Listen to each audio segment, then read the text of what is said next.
மலைகள் விலகினாலும் பர்வதங்கள் நிலை பெயர்ந்தாலும் என் கிருபை உன்னை விட்டு விலகாமலும் என் சமாதானத்தின் உடன்படிக்கை நிலை பெயராமலும் இருக்கும் என்று உன்மேல் மனதுருகிற கர்த்தர் சொல்லுகிறார்.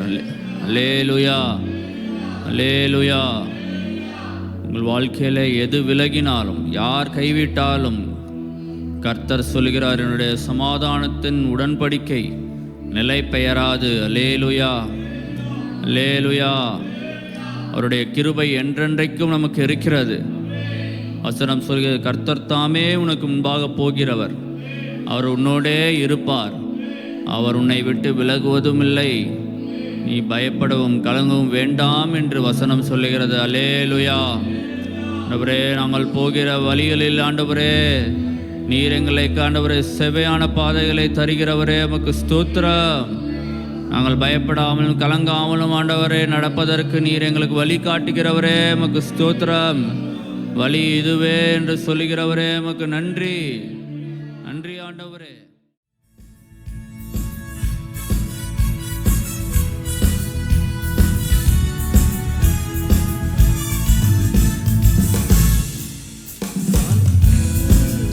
பர்வதங்கள் பெயர்ந்து போனாலும், மலைகள் விலகி போனாலும், பர்வதங்கள் பெயர்ந்து போனாலும், அவர் கிருபை அவர் இரக்கம் மாறாது எந்தன் வாழ்விலே. அவர் கிருபை அவர் இரக்கம் மாறாது எந்தன் வாழ்விலே. என்னை விட்டு விலகாத ஆண்டவர், என்னை ஒருபோதும் கைவிடாத சிநேகிதர். என்னை விட்டு விலகாத ஆண்டவர், என்னை ஒருபோதும் கைவிடாத சிநேகிதர். எனக்காக ஜீவன் தந்த ரட்சகர், என் வாழ்வில் என்றும் போதுமானவர். எனக்காக ஜீவன் தந்த ரட்சகர், என் வாழ்வில் என்றும் போதுமானவர். ஆமென். மலைகள் விலகி போனாலும், பர்வதங்கள் பெயர்ந்து போனாலும், மலைகள் விலகி போனாலும், பர்வதங்கள் பெயர்ந்து போனாலும், அவர் கிருபை அவர் இரக்கம் மாறாது எந்தன் வாழ்விலே. அவர் கிருபை அவர் இரக்கம் மாறாது எந்தன் வாழ்விலே.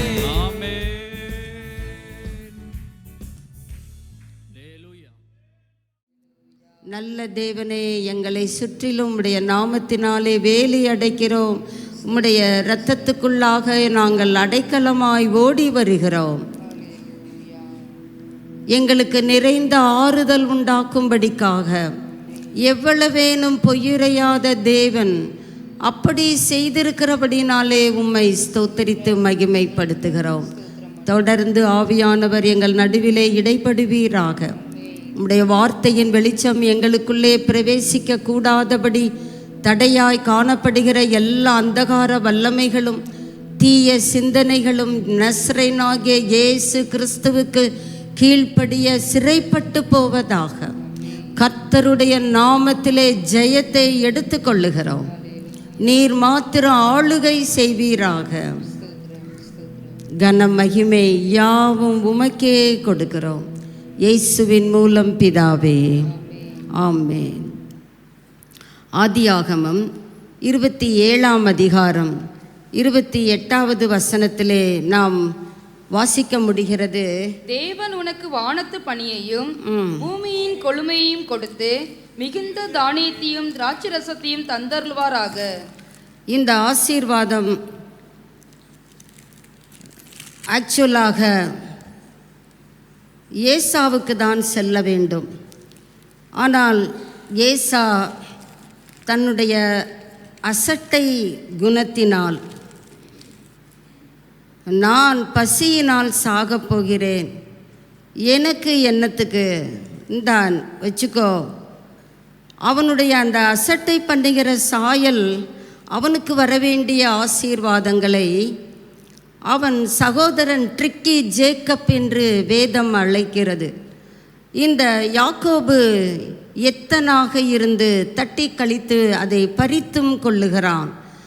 அதே அதிகாரத்திலே ஆதியாகமம் 27:39 வருவோம்.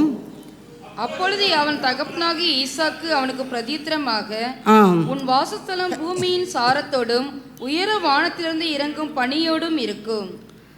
அழுகிறான், எனக்கு உள்ளது எல்லாவற்றையும் நான் இழந்து விட்டேனே. இழந்த பிறகு அழுது ஒரு பயனும் இல்லை.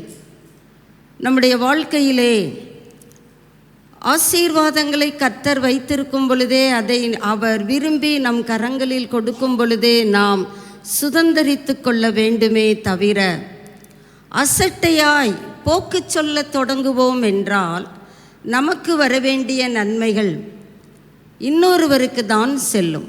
உனக்கு இருக்கிற அந்த பரிசு பொருளை, பந்தயத்தை வேறு ஒருவர் பெற்றுக்கொண்டு விடாதபடி நான் தான் கவனமாயிருக்க வேண்டும். நான் இஸ்ரவேலுக்கு பனியைப் போல் இருப்பேன். கர்த்தர் சொல்லுகிறார், வானத்து பனியினால் தேவன் உன்னை ஆசீர்வதிப்பாராக, பூமியின் கொழுமையினால் உன்னை ஆசீர்வதிப்பாராக. ஆனால் அந்த ஆசீர்வதிக்கப்படுகிற நபர் அங்கே மாற்றமாகிறார். வேறு ஒரு நபருக்கு அந்த ஆசீர்வாதங்கள், அந்த நன்மைகள், கிருபைகள் தாமாகவே சென்று விடுகிறது. அவன் ஒருவேளை வேதம் அவனை அழைக்கலாம் ட்ரிக்கி ஜேக்கப் என்று. ஆனால் ஏசா அடுத்த சம்பவங்களிலே பார்க்கும் பொழுது மிகவும் மனங்கசந்து அழுதான் என்று எபிரேய ஆக்கியோன் எழுதுகிறான். அவன் மனங்கசந்து அழுதாலும் இழந்தது தான். நமக்கென்று தேவன் வைத்திருக்கிற நித்திய நன்மைகளை நாம் இழந்து போகாதபடி இந்த கடைசி நாட்களிலே வாழ்ந்து வருகிற நமக்கு கர்த்தர் எச்சரிப்பு கொடுக்கும் பொழுது அதை நாம் அசட்டை பண்ணாதபடிக்கு, போக்கு சொல்ல தொடங்காதபடிக்கு, அதை நாம் சரியாய் கையகப்படுத்துவோம் என்றால் நமக்கு உரிய பணி நம்மை நிச்சயமாய் வந்து அடையும். வாசிக்கலாம். ஆகாய் தீர்க்கதரிசியின் புஸ்தகம் 1 அதிகாரம் 9 முதல் 11 வரை வாசிக்கலாம். ஆகாய் தீர்க்கதரிசியின் புஸ்தகம் 1 அதிகாரம் 9 முதல் 11 வரை. அதிகமாய் வரும் என்று நீங்கள் எதிர்பார்த்திருந்தும் இதோ கொஞ்சம் கிடைத்தது. நீங்கள் அறுத்து வீட்டுக்கு கொண்டு வந்தும் நான் அதை ஊதி போடுகிறேன். எவ்வளவு ஒரு பரிதாபமான நிலைமை பாருங்க. நீங்க நிறைய தான், உங்களுடைய எக்ஸ்பெக்டேஷன்லாம் அதிகமாக தான் இருக்கு. ஆனால் உங்களுக்கு கிடைக்கிறது என்னமோ கொஞ்சம்தான். நீங்கள் அறுவடை செஞ்சு வீட்டுக்கு எடுத்துகிட்டு வர்றீங்க, நான் அதை ஊதி போடுகிறேன். அந்த அளவுக்கு பனியை போல் இருப்பேன் சொல்லுகிறாரே, இங்கே ஊதி போடுகிறேன் என்கிறாரே. எதின் நிமித்தம் என்றால் கர்த்தரே அங்க காரணத்தையும் சொல்லுகிறார். என் வீடு பாழாய் கிடக்கும் போது அவன் தன் வீட்டிற்கு என்ன செய்றீங்க? ஓடி போகிறீர்களே. இதின் நிமித்தமே என்று சேனைகளின் கர்த்தர் சொல்லுகிறார். ஆதலால் இது நிமித்தமே என்று சொல்லிவிட்டு கர்த்தர் அங்கே திரும்ப சொல்லுகிறார் பாருங்க. ஆதலால் உங்கள் மேல் இருக்கிற வானம், ஒரே ஒரு வானம் தானே, ஒவ்வொரு தலைக்கும் ஒரு வானமா? உங்கள் மேல் இருக்கிற வானம் பனியை பெய்யாமலும் பூமி பலனை கொடாமலும் போயிற்று. நான் நிலத்தின் மேலும் மலைகளின் மேலும், இதெல்லாம் பேசிக் கிராப்ஸ், நமக்கு தேவையான அடிப்படை நன்மைகள், நிலத்தின் மேலும் மலைகளின் மேலும் தானியத்தின் மேலும் நியூ ஃப்ரெஷ் வைன், புது திராட்சை ரசத்தின் மேலும் எண்ணெயின் மேலும் பூமியில் விளைகிற எல்லாவற்றின் மேலும் மனுஷரின் மேலும் மிருகங்களின் மேலும் அனைத்தின் மேலும் வறட்சியை வருவித்தேன். அங்கே பனியை பெய்யாமல் போகிற பரிதாபம் ஏற்படுகிறது. காரணம் என்னென்றால் அந்த 9வது வசனத்திலே கர்த்தர் காரணத்தை சொல்லுகிறார். Misplaced priorities. நாம் தேவனை நேசிக்கிறோம், ஆனால் நமக்கு போக தான் தேவனை நேசிக்கிறோம். எனக்கு வேலை இருக்குல்ல, எனக்கு இது இப்படி இருக்குல்ல, எனக்கு உடம்புக்கு சரியில்லைல்ல, அதெல்லாம் கர்த்தருக்கு தெரியும். நாமே அதை பதிலையும் கொண்டு வந்து விடுகிறோம். கர்த்தர் பார்க்கிற கர்த்தர் தான் இங்கே சொல்கிறார், எது நிமித்தம் என்றால் இது நிமித்தமே என்றும் சொல்லுகிறார்.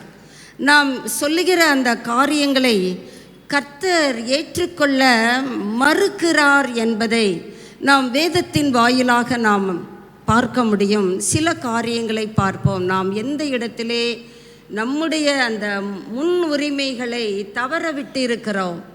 நம்முடைய முன் உரிமைகளை, முதலாவது கர்த்தருக்கு கொடுக்க வேண்டிய அந்த உரிமைகளை நம்முடைய சொந்த காரியங்களுக்கோ நம்முடைய சுகமான காரியங்களுக்கோ நாம் கொடுக்கிறோமா இல்லையா என்பதை வேதத்தின் வெளிச்சத்திலே பார்ப்போம்.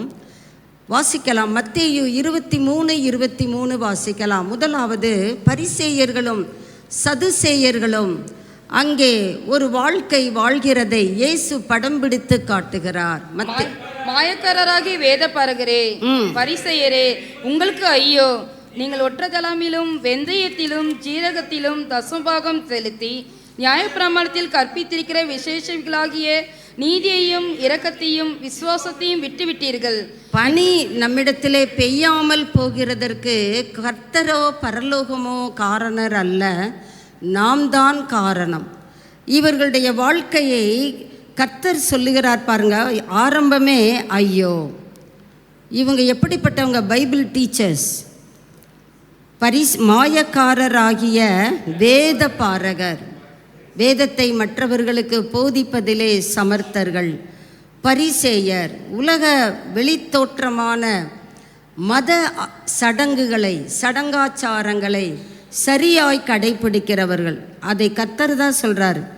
ஒர்த்தலாம், ஓமம் போன்ற ஒரு வஸ்து, அதில் கூட அவங்க தசமபாகம் செலுத்துகிறார்கள். வெந்தயம், சீரகம், அதனால தாங்க நாங்கள்லாம் தசமபாகமே கொடுக்கறதில்ல. சிலர் இந்த கேட்டகரிக்கு போய் விடுகிறார்கள். அப்படி தசமபாகம் செலுத்துகிறவங்களையே கர்த்தர் ஐயோன்ட்டார். தொடர்ந்து அதை படிக்கிறோம். கர்த்தர் சொல்லுகிறார், விசேஷித்தவைகளாகிய, இதை விட ஒரு விசேஷித்த பொக்கிஷங்கள் நம்மிடத்திலே கர்த்தர் ஒப்புவித்திருக்கிறார். அது ஏது என்றால் நீதி, இரக்கம், விசுவாசம். இதுதானா? இதா விசேஷம்? நான் நினச்சேன் 24 கேரட் தங்கம்னு சொல்லுவீங்க, நான் நினச்சேன் மரகதம் போன்ற பொருள்னு சொல்லுவீங்கன்னு நினச்சேன். அது எல்லாம் பூமிக்குரிய பொருட்கள். நம்மோடு கூட பரலோகத்திற்கு வரக்கூடிய அந்த விசேஷித்த பொக்கிஷங்களுக்கு சமானமானவைகள் நீதி, இரக்கம், விசுவாசம். இதை விட்டுட்டீங்கப்பா, அதை பிடிச்சிக்கிட்டீங்க. ரெண்டும் செய்ய வேண்டும் என்பதுதான் இயேசு கிறிஸ்துவினுடைய போதனை. அந்த வசனத்தினுடைய முடிவை வாசிப்போம். இதையும் செய்யணும், அவைகளையும் விடாதிருக்க அப்படின்னா என்னங்க? இவைகளையும் அவைகளையும்னா என்னங்க? தசமபாகமும் செலுத்த வேண்டும். அதோடு கூட உங்க வாழ்க்கையிலே கடைபிடிக்கிற நீதி, நியாயம், இரக்கம் கொஞ்சம் கூட உங்ககிட்ட இல்லையேப்பா. தேவகுமாரனாகிய நான் உங்கள் நடுவிலே உலாவிக் கொண்டிருக்கிறேன், என்னையே ஏற்றுக்கொள்ள உங்களுடைய விசுவாசம் தடுக்கிறதே. நீங்கள் எப்படி என்னை விசுவாசிக்காமல் இருக்கிறீங்க? ஆபிரகாம் எங்களுக்கு பிதான்னு சொல்கிறீங்க. அந்த ஆபிரகாம் என்னுடைய நாளை கண்டு களி கூர்ந்தான். நான் உங்கள் நடுவிலே மாம்சீகமாக உலாவிக் கொண்டிருக்கிறேன். என்னை ஏற்றுக்கொள்ள உங்கள் விசுவாசம் தடையாய் நிற்கிறதே, அது விசுவாசமா? இவைகளையும் செய்ய வேண்டும், அவைகளையும் விடாதிருக்க வேண்டும். நாம் இந்த பரிசேயர் வேதபாரகரிலே ஒருவராய் காட்சி அளிக்கிறோமா? சமய சடங்குகளிலே நாம் முழுவதுமாக ஈடுபடலாம். நான் சபையோடு கொண்டிருக்கிற ஐக்கியத்திலே நான் தொடர்ந்து அதை நான் தக்க வைத்திருக்கிறேன், நல்லது. ஆனால் நீதி, நியாயம், இரக்கம், விசுவாசம் இதெல்லாம் காணாமல் போய்விட்டதே. இவைகளையும் செய்ய வேண்டும், அவைகளையும் விடாதிருக்க வேண்டும். அடுத்ததாக நம்ம வாசிக்கலாம் பாருங்க. மத்தேயு 22 அதிகாரம் 5 வசனம். ஆகாய், சகரியா போன்ற தீர்க்கதரிசிகள் அழைக்கப்பட்டவர்களோ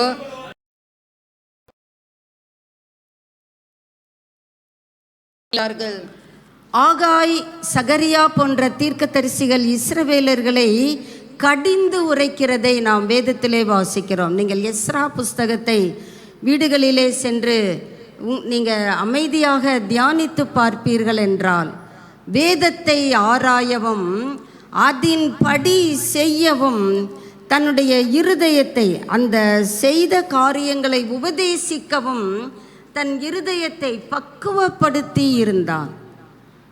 அப்படிப்பட்ட வேதபாரகன் எஸ்ராவை போல நம்முடைய ஜீவியம் மாற வேண்டும் என்பதுதான் தேவ ஆவியானவருடைய விருப்பம். ஆனால் நிலைமை இங்கே எப்படி இருக்கிறது? பரலோக ராஜ்யம் தன் குமாரனுக்கு கல்யாணம் செய்த ஒரு ராஜாவுக்கு ஒப்பாயிருக்கிறது. நாமும் ஆட்டுக்குட்டியானவருடைய கல்யாண விருந்திற்கு ஆயத்தப்பட்டு கொண்டு இருக்கிறோம் தானே. அழைக்கப்பட்டவர்களை கல்யாணத்திற்கு வர சொல்லும்படி தன் ஊழியக்காரரை அனுப்பினான். அவர்களுக்கு எது இல்லையாம்? மனதில்லை. ஒருவேளை நான் அந்த பரிசேயர் மாதிரிலாம் இல்லை. ஒருவேளை இவர்களிலே ஒருவராய் நாம் வாழ்ந்து கொண்டிருக்கிறோமோ? நமக்கு அழைப்பு வருகிறது, நமக்கு என்ன இல்லை? வர்றதுக்கு மனசு இல்லை. சூழ்நிலையெல்லாம் சாதகம்தான், மனசு தான் இல்லை. அப்பொழுது அவன் வேறு ஊழியக்காரரை அழைத்து, நீங்கள் போய் என் விருந்தை ஆயத்தம் பண்ணினேன், என் எருதுகளும் கொளுத்த ஜந்துக்களும் அடிக்கப்பட்டது, எல்லாம் ஆயத்தமாயிருக்கிறது, கல்யாணத்துக்கு வாருங்கள் என்று அழைக்கப்பட்டவர்களுக்கு சொல்லுங்கள். எல்லாருக்கும் இல்லை, அழைக்கப்பட்டவர்களுக்கு மறுபடியுமாக ஒரு அழைப்பிதழ் அங்கே வருகிறது. ஆனால் அழைக்கப்பட்டவர்கள் என்ன செய்கிறார்கள்? 5ஆம் வசனத்தை வாசிக்கலாம். அழைக்கப்பட்டவர்களோ அதை அசட்டை பண்ணி. அதனால தான் கர்த்தர் சொல்றாரு, நீங்க திரளாய் அறுவடை செஞ்சு வீட்டுக்கு கொண்டு வருவீங்க, நான் அதை என்ன பண்ணி போடுவேன்? ஊதி போடுவேன். கர்த்தர் ஊதி போட்டார்னா காற்றுல பறந்து போயிடும். அப்புறம் நம்ம அறுத்த அரிகள் எல்லாம் எங்கே நிற்கும்? ஏனென்றால் கர்த்தர் மிகவும் அவருடைய அந்த பிரியம் நம்மை விட்டு எடுபட்டு போன காலத்திலே வாழ்ந்து வருகிறோம். சபை, அவருடைய சரீரமாகிய சபை, அழைக்கப்பட்டவர்களோ அவருடைய அழைப்பை அசட்டை பண்ணி, ஒருவன் எங்கே போகிறான்? வயலுக்கு.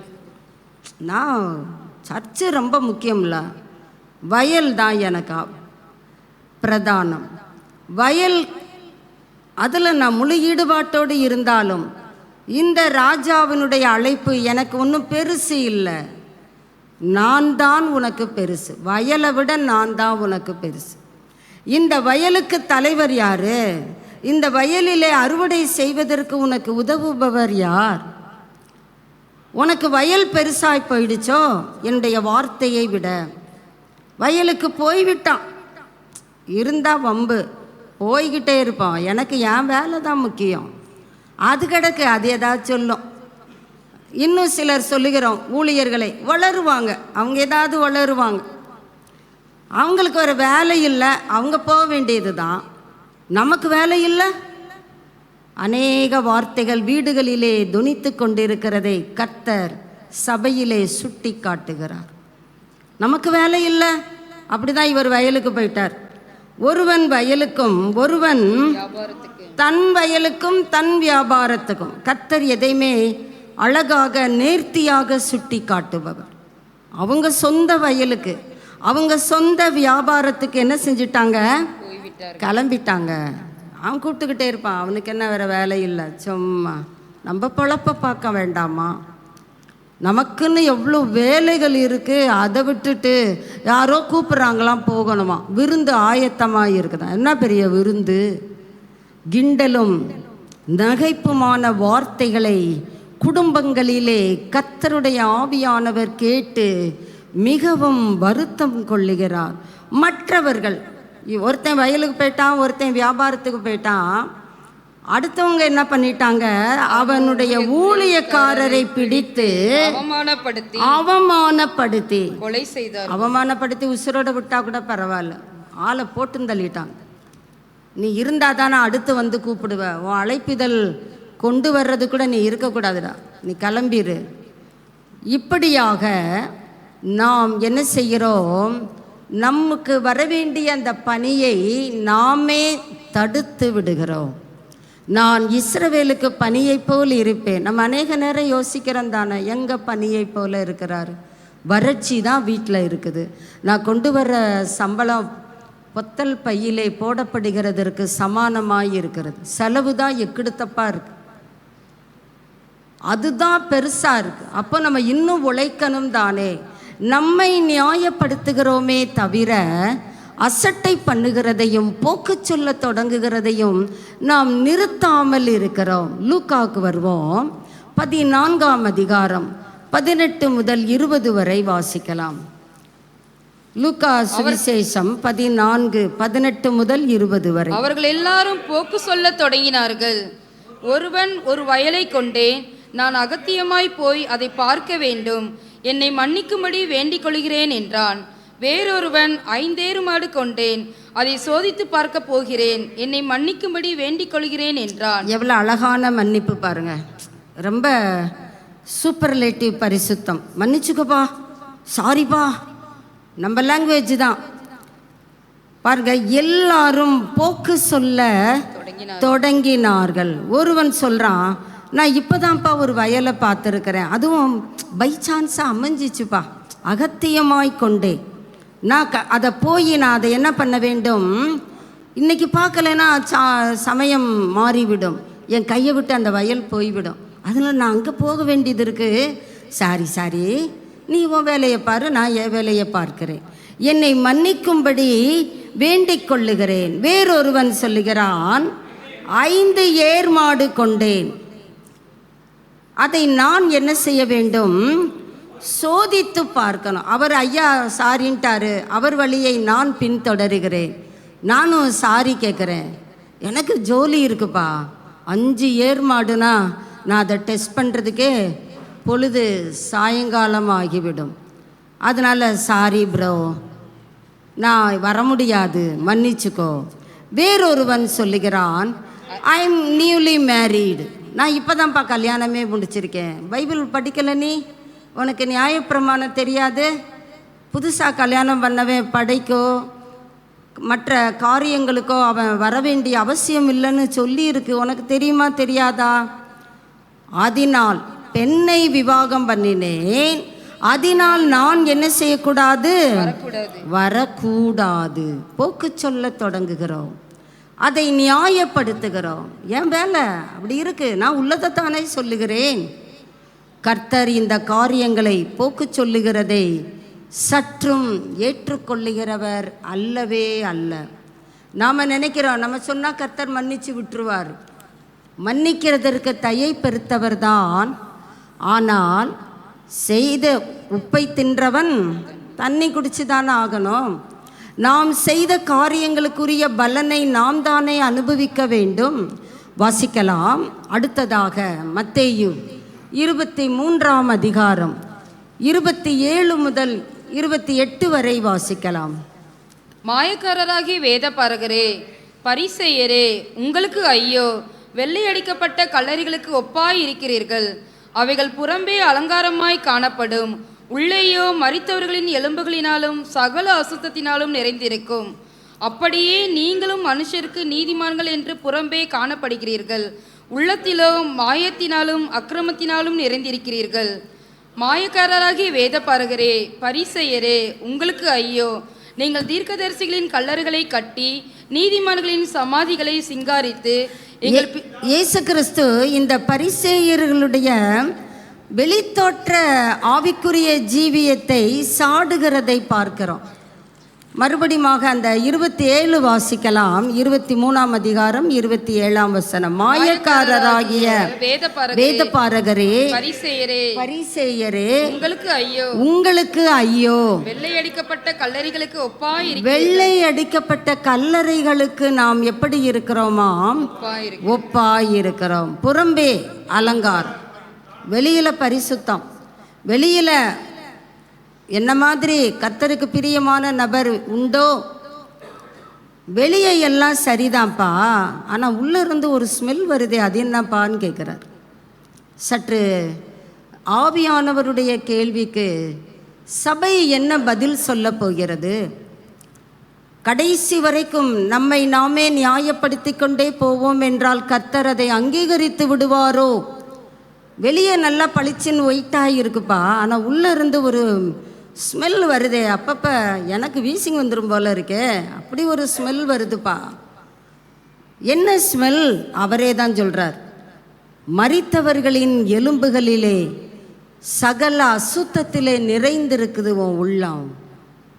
எப்படி ஒரு கல்லறை மேல் பூச்சுக்கு அலங்காரம், ஆனால் உள்ளேயோ மரித்தவர்களுடைய எலும்புகளும் சகலவித அசுத்தங்களும். எங்கேயாவது கிரேவியார்டு ரொம்ப நீட்டாக பெருக்கி சுத்தமாக இருக்குமா? உள்ளே நீங்கள் போனால் பார்த்து தான் கால் வச்சு என்ன செய்யணும்? நடக்கணும். சகலவித அசுத்தத்தினாலும் நம்முடைய உள்ளம் நிறைந்திருக்கிறதுனால தான் கர்த்தர் சொல்கிறாரு, நான் உனக்கு பனியை போல இருக்கணும்னு தான் ஆசைப்படுறேன், ஆனால் பனியை நீ தான் தடுத்துக்கிற. நீ எப்படி வாழ்ந்து கொண்டு இருக்கிற? வெளியில் ஒரு சாயல், உள்ள ஒரு சாயல். வெளியில் இருக்கிற சாயல் ஓகே, ஆனால் உள்ளே இருக்கிற சாயல் கப்படிக்குதே, பேட் ஸ்மெல் வருது. நீ அதை திருத்திக் கொள்ளுவாயானால். நாம் என்ன பண்ணுகிறோம்? கர்த்தருக்கு கொடுக்க வேண்டிய இடத்தை உலகத்திற்கும், கர்த்தருக்கு கொடுக்க வேண்டிய இடத்தை மாம்சீகமான காரியங்களுக்கும் கொடுக்கிறோம். அப்போ உலகத்தில் இருக்கிற காரியங்களுக்கு நாம் செயல்படக்கூடாதா? கர்த்தர் அப்படி சொல்லவில்லை. முதல் இடம் கர்த்தருக்கு. Seek ye firstly the kingdom of God and his righteousness. சீக்கின்னு மட்டும் சொல்லலைங்க, முதலாவது தேவனுடைய ராஜ்யத்தையும் அவருடைய நீதியையும் என்ன செய்யுங்க? தொலைச்சிட்டிங்க, தேடுங்கன்றார். தேவ ராஜ்யத்தை உங்களுக்கு கொடுக்கறதுக்கு தான் வந்திருக்கேன், பயப்படாதே சிறுமந்தையே, ராஜ்யத்தை கொடுக்க உன் பிதா பிரியமாயிருக்கிறார். ஆனால் உங்ககிட்ட ராஜ்யம் காணமே, ஆனால் நீ நினச்சிக்கிட்டு இருக்கிற நான் கர்த்தருடைய பிள்ளை அல்லே லூயான்கிட்டு இருக்க. பனி இல்லையே, வறட்சி தானே. வறட்சியிலே வாழ்ந்து கொண்டு அதிலே திருப்திப்பட்டு விடுவாயோ? நீ ரொம்ப வேலை செஞ்சு திரளாய் கொண்டு வந்து வைக்கிற ஒரு நிமிடத்திலே, வினாடியிலே நான் ஊதி போட்டு விடுவேன். எனக்கு அவ்வளோ கோபம், எரிச்சல் வருகிறது. கர்த்தர் அன்புள்ளவர் தான், இரக்கத்தில் ஐஸ்வர்யம் உள்ளவர் தான், அதில் சந்தேகமே இல்லை. அதுக்கு அடுத்த புறம் அவர் எரிச்சல் உள்ள தேவன், அவர் பட்சிக்கிற அக்கினியானவர். நம்மிடத்திலே அவர் அவருக்கு பிரியமான காரியங்கள் 1 2 இருக்கும் என்று பார்க்கிறார். எதுவுமே அவர் பார்க்க முடியவில்லை. பதிலாக நாற்றம்தான் காணப்படுகிறது. அந்த நாற்றம் எப்படி வருகிறது? கர்த்தரே சொல்லுகிறார். ஆதியாகமம் 35:2 வாசிக்கலாம். அங்கே தேவன் யாக்கோபை நோக்கி சொல்லுகிறார், நீ போ, எழுந்து போ, நீ பெத்தேலில் இரு, அங்கே தானே நீ குடியிருக்கணும், நீ அதை விட்டுட்டு இங்கே இருக்கிற. ஏன்னா ஆதியாகமம் 34ஆம் அதிகாரத்திலே பார்க்கிறோம், அங்கே ஒரு அசுத்தமான, அங்கே ஒரு அவலட்சணமான, அங்கே ஒரு அலங்கோலமான சம்பவம் நடைபெற்று விடுகிறது. யாக்கோபு மனம் நொடிந்து போய் விடுகிறான். நான் கர்த்தருடைய பிள்ளை, என் வாசனை கெட்டு போச்சே, என் வாசனை செத்த ஈக்கள் என்னை கெடுத்துருச்சே, கவலையோடு இருக்கிறான். கர்த்தர் அவனுக்கு சொல்லுகிறார், நீ எங்கே இருக்கணுமோ அங்கே இருந்தால் தான்ப்பா வாசனை வரும். உன் இஷ்டத்துக்கு ஒரு இடத்துல உட்காந்துக்கிட்டு நான் வாசனையோடு வாழ விரும்புகிறேன்னா, is it possible for you my dear tricky Jacob? கர்த்தர் கேட்கிறார், இது சாத்தியப்படுமா? உன் இஷ்டம் போல் ஒரு இடத்துல உட்காந்துக்கிட்டு இருப்ப, நாற்றம் எடுத்த வாழ்க்கை வாழ்ந்து கொண்டு இருப்ப, ஐயோ இப்படியாச்சே அப்படியாச்சேன்னு புலம்புவேன். அதுக்கு நான் உனக்கு பரிகாரம் செய்துவிட முடியுமா? நீ தான் உன்னைய மாற்றிக்கிடும். நான் என்றும் மாறாதவர். நேற்று நான் என்ன சொன்னேன், இன்றைக்கும் அதை தான் சொல்லுவேன். இன்னைக்கு நான் என்ன சொல்கிறேன், நாளைக்கும் அதை தான் சொல்லுவேன். நான் மாறாத தேவன். ஆனால் நீ உன்னை மாற்றிக்கொள். 2வது வசனத்துக்கு வருவோம் பாருங்க. அப்பொழுது யாக்கோபு தன் வீட்டாரையும் தன்னோடே கூட இருந்த மற்ற அனைவரையும் நோக்கி, உங்களிடத்தில் இருக்கிற அந்நிய தெய்வங்களை விலக்கி போட்டு, நம்முடைய வாசனை கெடுத்து போடுகிற காரியங்களை, மரித்த எலும்புகளுக்கு சமமான அந்நிய தெய்வங்களை நாம் நம்முடைய வீடுகளிலே வைத்திருக்கிறோம். அந்நிய தெய்வங்களை நீங்க என்ன பண்ணுங்க, ஃபர்ஸ்ட் ரிமூவ் பண்ணுங்க, உங்களை விட்டு அகற்றி போடுங்க. உங்களை பண்ணிக்கொண்டு சர்க்கம்சைஸ் யுவர் ஹார்ட், உங்க இருதயங்களை விருத்த சேதனம் பண்ணிக்கொள்ளுங்கள். உங்கள் வஸ்திரங்களை இந்த சொல்லப்படுகிற சுத்தம் விருத்த சேதனம் என்று நாம் பல மொழிபெயர்ப்புகளின் வாயிலாக அறிய முடிகிறது. விருத்த சேதனம் பண்ணிக்கோ. இன்னும் நுனி தோல் கட்டாகலை. நிறைய பேருடைய வாழ்க்கையிலே மாமிசத்தின் நுனி தோல் உங்களை அழுக்காக்கி கொண்டிருக்கிறது. மாமிசத்தின் நுனி தோல் உங்களை கெட்ட வாசனைக்குள்ளாக கொண்டு செல்லுகிறது. கர்த்தர் சொல்லுகிறார், நுனி தோலை கட் பண்ணி போடு, அதை நீதான் செய்ய. நான் இனி உனக்காக வேறு என்னத்தை செய்ய முடியும்? சிலுவையிலே என் ஜீவனையே கொடுத்து விட்டேன். கடைசியில் ஒரு வீரன் வந்து ஈட்டினாலே என் நெஞ்ச குத்துனா, தண்ணீரும் ரத்தமும் தான் வந்துச்சு. அந்த இருந்த சொச்ச ரத்தத்தையும் நான் உனக்காக வல்லவோ சிந்தினேன். இனி நான் உனக்காக வேறு என்ன செய்ய முடியும்? நீ உன்னை மாற்றிக்கொள், நீ உன்னை விருத்த சேதனம் பண்ணிக்கொள். உன் நடுவில் இருக்கிற அந்நிய தெய்வங்களை, அநேகருக்கு தெரியும் உங்கள் வீடுகளில் அந்நிய தெய்வங்கள் இருக்குன்னு சொல்லி. கர்த்தர் சொல்லும்போது அதை ஏற்றுக்கொள்ள நீங்கள் மறுப்பீர்கள் என்றால் கர்த்தர் கொஞ்ச காலத்துக்கு தான் எச்சரிப்பு கொடுப்பார், அப்புறம் நம்மை விட்டு கடந்து போய் விடுவார். அவர் மென்மையான தேவன், மேன்மையான தேவன். அழுக்கு கெட்ட துர்வாசனை, நான் எப்படி அங்கே இருக்க முடியும்னு கேட்பார். நீங்கள் இருப்பீங்களா? துர்வாசனை இருக்கிற இடத்துல நீங்கள் கொஞ்ச நேரம் இருப்பீங்களா? இருப்பீங்க.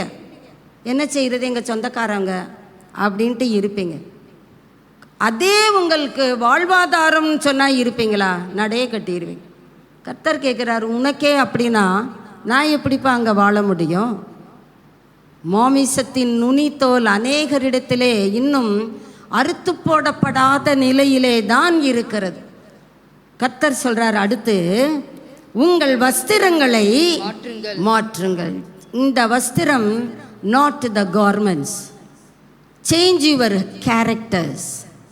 நிறைய பேர் ரட்சிக்கப்பட்டோம் என்று சொல்லுகிறோம், தண்ணீரிலே மூலிகை ஞானஸ்நானம் எடுத்திருக்கிறேன் சொல்லுகிறோம், ஈவன் அபிஷேகம் பெற்றிருக்கிறேன் என்றும் மார்தட்டி கொள்ளுகிறோம்.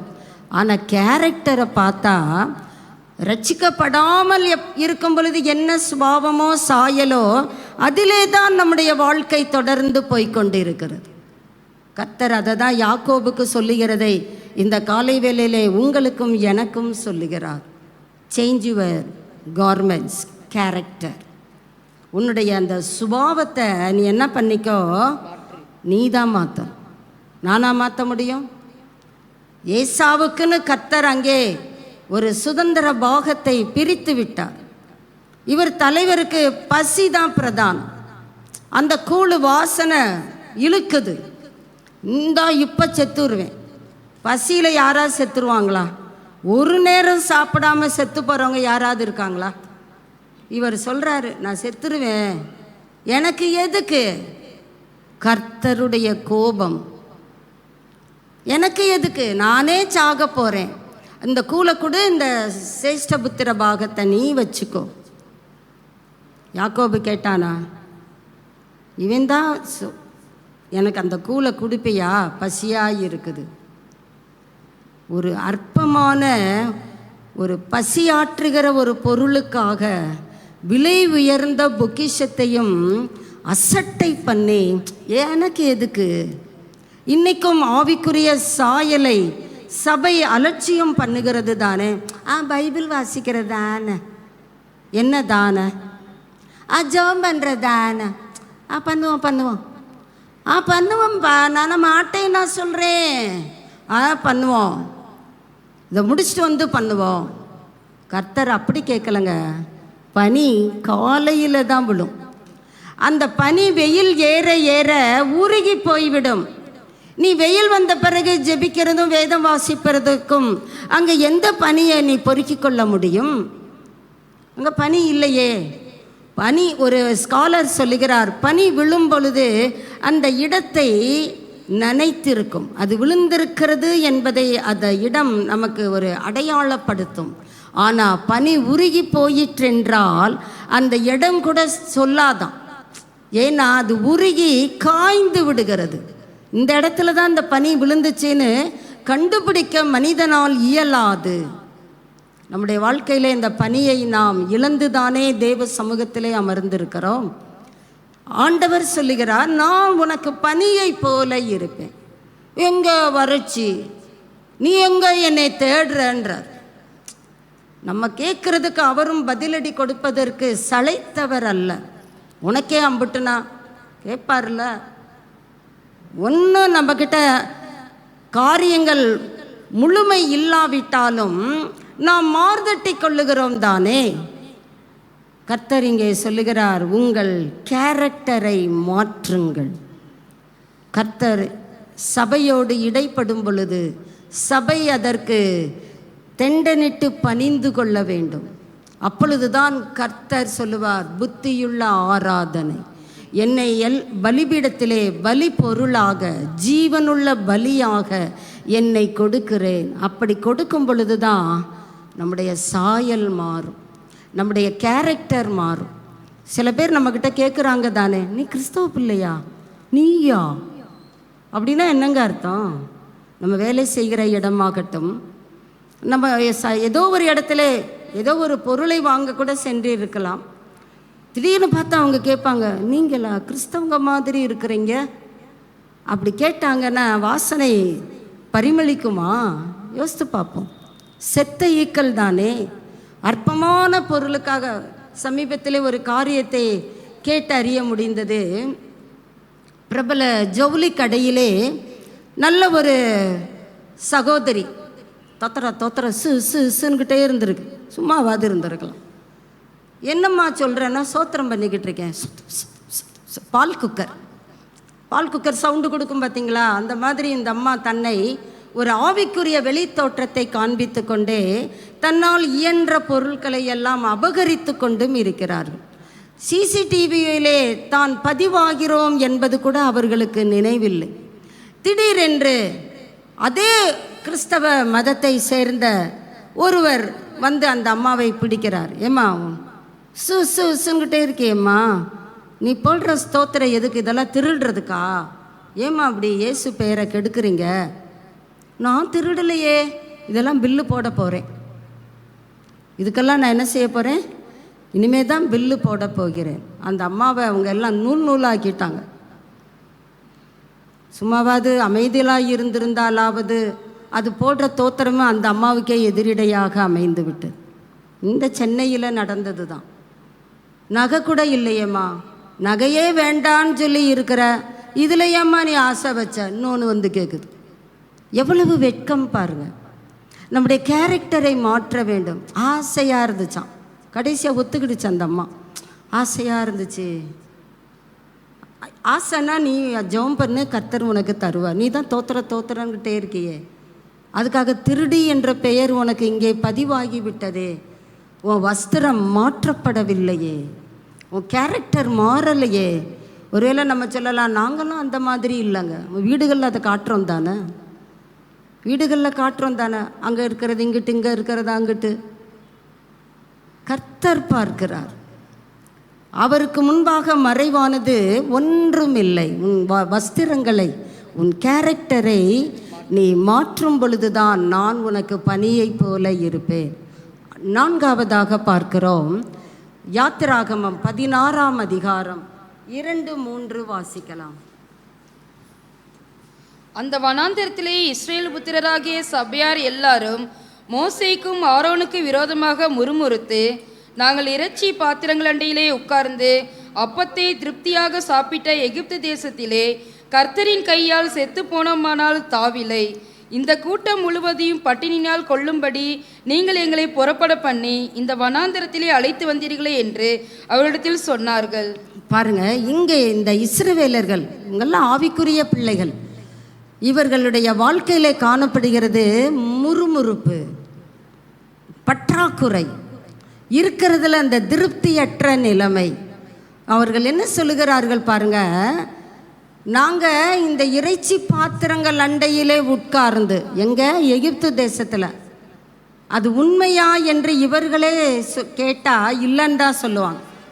வைக்கோலை அறுக்கிறதுக்கு தான் எங்களுக்கு நிறைய நேரம் கொடுத்தாங்க, நாங்கள் என்னைக்கு இங்கே இறைச்சி பாத்திரத்தில் உட்காந்தோம். ஆனால் இங்கே வந்து தபாய்க்கிறாங்க, இறைச்சி பாத்திரத்தில் உட்காந்தாங்களாம், திருப்தியாக சாப்பிட்டாங்களாம். ஆனால் இங்கே கிடைக்கலையாம். இயேசுவை ஏற்றுக்கொள்ளாத போதே நம்ம நல்லா இருந்தோம். சில பேர் சொல்கிறோம்ல, இயேசு கிறிஸ்துவ இரட்சகராக ஏற்றுக்கொண்ட பிறகுதாங்க பாடுகளும் பிரச்சனைகள். என்ன வாழ்க்கை, என்ன நம்ம வாழ்ந்து கொண்டு இருக்கிறோம், ஒன்றுமே அனுபவிக்க முடியலை. இயேசுவை ஏற்றுக்கொள்ளாத போது அப்படி இருந்தோம் இப்படி இருந்தோம். இந்த மக்களுக்கும் நமக்கும் என்ன வித்தியாசம்? இவங்க என்ன சொல்கிறாங்க, நாங்கள் எங்கள் கர்த்தரின் கையால் செத்து போனால், கர்த்தர் சாகடிக்கிறதுக்காக இவங்களை கூட்டிகிட்டு வந்திருக்கிறாரு, தம்மை ஆராதனை செய்யும்படியாக தான் வெளியேற்றுகிறார். இவங்க வாயிலிருந்து வர்ற வார்த்தை, கர்த்தர் எங்களை அடிச்சிட்டாருன்னா போ தேவையில்லை, செத்தா நல்லா இருக்கும். சில வீடுகளில் அந்த வார்த்தையின் சத்தம் துணிக்கிறது தானே, நான் செத்துட்டா நல்லா இருக்கும், செத்துடுறேன். கர்த்தர் அதையே நமக்கு முடிவாக வைத்து விடுவார். கவனமாக பேச வேண்டும்.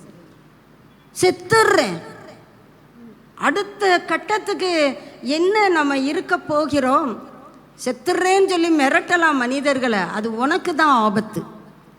மற்றவங்களை மிரட்டுறேன்னு சொல்லி நீ மாட்டிக்கிடாதே என்று கர்த்தர் உன்னை எச்சரிக்கிறார். கர்த்தரின் கையால் நாங்கள் செத்து போனால் தேவல, நல்லது. உன்னை சாகும்படி கர்த்தர் அழைக்கல, நீ வாழ்ந்து சுகமாயிருக்க தான் கர்த்தர் அழைத்திருக்கிறார். நீ செழுமையாயிருக்க வேண்டும், பசுமையும் புஷ்டியுமாயிருக்க வேண்டும் என்பதுதான் உன்னை குறித்து கர்த்தருடைய நோக்கம். ஆனால் நீ என்ன புலம்புற, செத்துட்டா நல்லா இருக்கு, நான் ஏன் உசுரோட இருக்கணும், நான் செத்துடுறேன். அநேக வீடுகளிலே இந்த குரல் கர்த்தரின் செவிகளிலே சென்றடைகிறது. ஆமாவா இல்லையா? கர்த்தர்கிட்ட உங்கள் பதிலை வைங்க. நான் ஒன்று இங்கே வந்து ஏதோ டைம் பாஸ் பண்ணணும், எதையோ ஒன்று சொல்லிடணும், ஏதோ ஒன்று மிரட்டணும். நீங்கள் தான் என்னை மிரட்டுறதுக்கு பாத்திரவான்கள். ஒவ்வொருத்தரும் நான் கீழே இறங்கி வந்து ஆய் அப்படி மிரட்டுவீங்க. நான் உங்களை பார்த்து தான் பயந்துருக்கிறேன். நான் எப்படி உங்களை மிரட்ட முடியும்? எனக்கு அந்த அதிகாரமோ உரிமையோ தகுதியோ கிடையாது. ஆனால் கர்த்தர் வேதனைப்படுகிறார். நான் உனக்கு பனியை போல இருப்பேன்னு சபையை பார்த்து சொன்னா, அது சொல்லுது செத்துடுறேன் செத்துடுறேன்னுது. இது என்ன மந்த? என் இரத்தத்தால் கழுவப்பட்டது தானா? பரிசுத்த சாக்கிரமந்தை ஏற்றுக்கொண்டு இது வாயில் வர்ற வார்த்தையை பாரு. போயிட்டா நல்லா இருக்கு, போயிட்டா எப்படி நல்லா இருக்கும்? உன்னை நம்பி தேவன் சில பொறுப்புகளை வைத்திருக்கிறார். அந்த பொறுப்புகளை நீ தான் செய்யணும், வேற யார் செய்வா? நான் செய்ய வேண்டியதை நான் கர்த்தருக்காக செய்து முடிப்பேன் என்கிற அந்த வைராக்கியம் நம்முடைய இருதயத்திலே தீர்மானமாக எழும்ப வேண்டும். நம்ம அப்படியே மந்த நிலைக்கு தள்ளப்படுகிறோம். உலகத்தின் அசுத்தங்கள் மேல் பிரியப்படுகிறோம். மாம்சீக சுபாவங்களே நாம் உடையவர்களாய் வாழ்ந்து கொண்டிருக்கிறோம். இதெல்லாம் நம்முடைய வாசனையை கெடுத்துதானே போடுகிறது. வாயில வர்ற வார்த்தையும் பாருங்க, கர்த்தரின் கையால் செத்தா நல்லா இருக்கும். ஊழியர்களை பார்த்து சொல்றாங்க, எங்களை கொல்லும்படி தானே நீங்க எங்களை அழைச்சிட்டு வந்திருக்கீங்க. மோசே அப்படியா சொன்னாரு, ஆரோன் அப்படியா சொன்னாரு, வாங்க நம்ம எல்லாரும் சேர்ந்து கர்த்தரை விடுதலையோடு ஆராதிப்போம் தானே சொன்னார். இவங்க சொல்றாங்க, எங்களை கொல்லும்படி கொண்டு வந்திருக்கீங்க. அப்படியே வாங்க, என்னாகமம் 11:1 4 முதல் 6 வரையும் படிக்கலாம். பின்பு ஜனங்கள் முறையிட்டு கொண்டிருந்தார்கள். அது கர்த்தருடைய செவிகளில் பொல்லாப்பாய் இருந்தது. கர்த்தருடைய செவிகளில். அதை தாங்க இந்த காலை வேளையிலே கர்த்தர் உங்கள் முன்பாக வைக்கிறார். உங்களுடைய அந்த தகாத வார்த்தைகளை கர்த்தர் கேட்டு பொறுமை இழந்துட்டார். அவருக்கு அது எப்படி இருக்கிறது? பொல்லாப்பாய் இருக்கிறது. கர்த்தர் அதை கேட்டபோது கோபம் மூண்டது, அவருடைய கோபம் மூண்டது. கர்த்தருடைய அக்கினி அவருக்குள்ளே பற்றி எரிகிற அக்கினிமயமானவர் அங்கே பாளையத்திலே உலாவ ஆரம்பித்து விடுகிறார். பாளையத்தில் கடைசியில் இருந்து வருகிறது பிரச்சனை. அங்கே ஒரு சிலர் பட்சிக்கப்படுகிறார்கள். அப்படியே 4க்கு வருவோம். பின்பு அவர்களுக்குள் இருந்த பல ஜாதியான அந்நிய ஜனங்கள் மிகுந்த இச்சையுள்ளவர்கள் ஆனார்கள். என்ன இங்க ஒரு இரு இச்சை இல்லைங்க, இச்சையிலேயே ஆழத்துக்கு போயிட்டாங்க. மிகுந்த இச்சை. இன்னைக்கு அப்படித்தானே இருக்கிறது நிலைமை. பணம் பணம் பணம் இச்சை, வஸ்திரம் வஸ்திரம் வஸ்திரம் இச்சை, பொருள் பொருள், எனக்கு இது வேணும், இதுக்கு வேணும், எனக்கு இப்பமே வேணும். அடம் பிடிக்கிற பிள்ளைகள் உண்டு தானே. நீ எப்படி வாங்குவியோ எனக்கு தெரியாது, எனக்கு வேணும். இந்த கதையெல்லாம் என்கிட்ட சொல்லாத, எனக்கு வேணும். மிகுந்த இச்சை. வாசிக்கலாம். அழுகிறோம், அந்த இச்சையினால் அழுகிறோம், தேவ அன்பினாலே அழுகிறதெல்லாம் இல்லை. அதனால் இந்த அழுகிறதெல்லாம் சபைக்கு வெளியே வச்சுக்கிடணும். அழ வேண்டும். கர்த்தர் என் மீது அன்பாயிருக்கிறாரே, அந்த அன்புக்கு நான் தகுதியற்றவராய் வாழ்ந்து கொண்டிருக்கிறேனே. நேச்சுரலாக கண்கள் குளமாகும். கர்த்தர் எனக்கு இரக்கம் பாராட்டுகிறாரே, அவவே அடிச்சுக்கிறான். எத்தனையோ வீரர்கள், எத்தனையோ குடும்பங்கள் மடிந்து கொண்டு இருக்கிறது. நிலநடுக்கங்கள், பஞ்சங்கள், சேதங்கள். எனக்கு கர்த்தர் பத்திரமா நடத்துகிறாரு. ஆளணும். மிகுந்த இச்சை நிறைந்து எனக்கு கிடைக்கலையே, ஆளக்கூடாது. இங்கே பார்க்குறோம், இஸ்ரவேல் புத்திரரும் திரும்ப அழுது. அப்போ ஏற்கனவே அங்கே அழுமூஞ்சிகளாக தான் இருக்கிறாங்க. திரும்ப அழுது நமக்கு இறைச்சியை அவங்க எதுக்கு அழுகிறாங்க? இறைச்சி. தொண்டைக்கு கீழே போனால் வேற, அந்த வஸ்துவுக்கு இவங்க அழுகிறாங்க.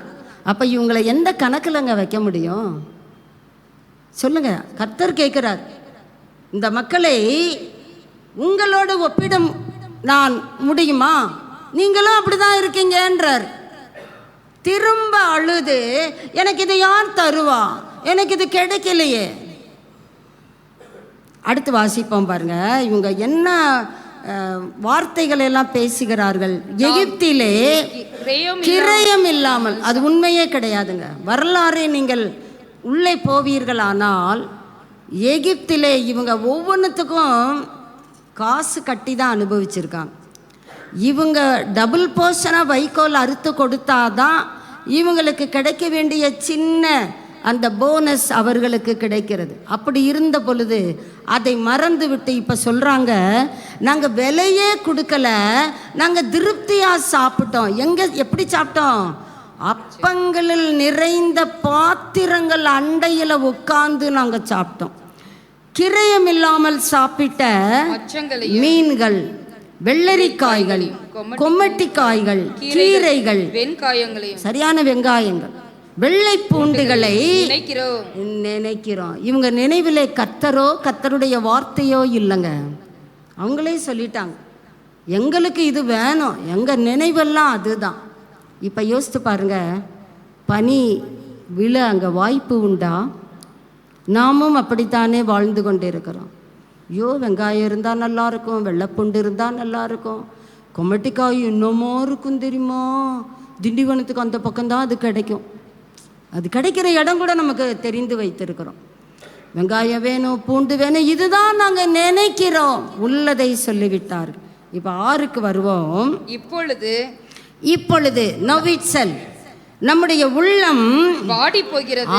இந்த இறைச்சியை குறித்து, வெங்காயத்தை குறித்து, வெள்ளை பூண்டுகளை குறித்து, வெள்ளரிக்காய்களை, கீரைகளை, கொம்மட்டிக்காய்களை, மச்சங்களை குறித்து எங்கள் உள்ளம் வாடுகிறது. இந்த மன்னாவை தவிர, இந்த கையில் இருக்கிற வேர்ட் ஆஃப் காட் தவிர நம்முடைய கண்களுக்கு இந்த மன்னா யாருக்கு வேணும்? எங்களுக்கு வேண்டாம் என்று நிராகரிக்கிறார்கள்.